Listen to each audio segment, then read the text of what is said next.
वो गाना के हम और रजनीश भाई गावल जाओ और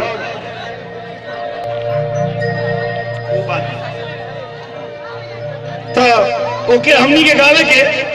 और आम्रपाली जी बताई हैं कि ओके फिल्म में कैसे फिल्म आवल गई बा। रजनीश भाई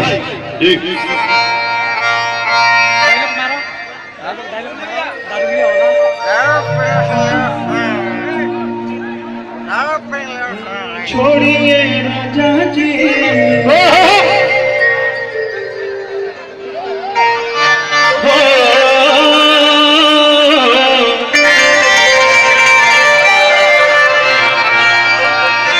कहतारी आम्रपाली जी का रोज रोज आदत हो गई बा। कैसे साजनी से घर में घुस जाता नहीं और जब भोर हो जाता तो सासू जी लगे तरी चिल्लाए अरे वो होता दरवाजा खोलते नहीं थे तो बड़ा रिक्वेस्ट से कहतारी कि सुनिए राजा जी पहन दी सड़िया तो सुनिए राजा जी पहन दी सड़िया खोल दी केवड़िया सुनिए राजा जी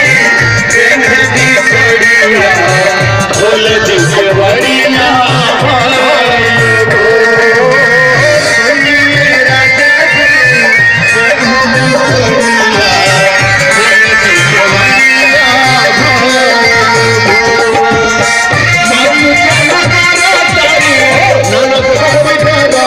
चल गया तारी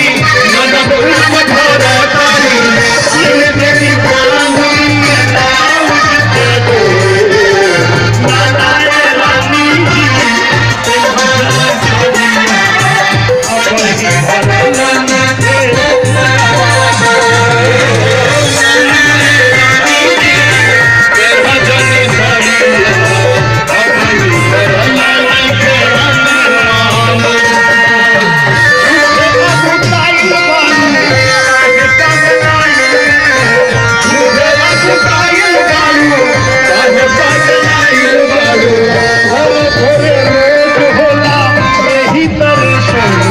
सुनिए राजा जी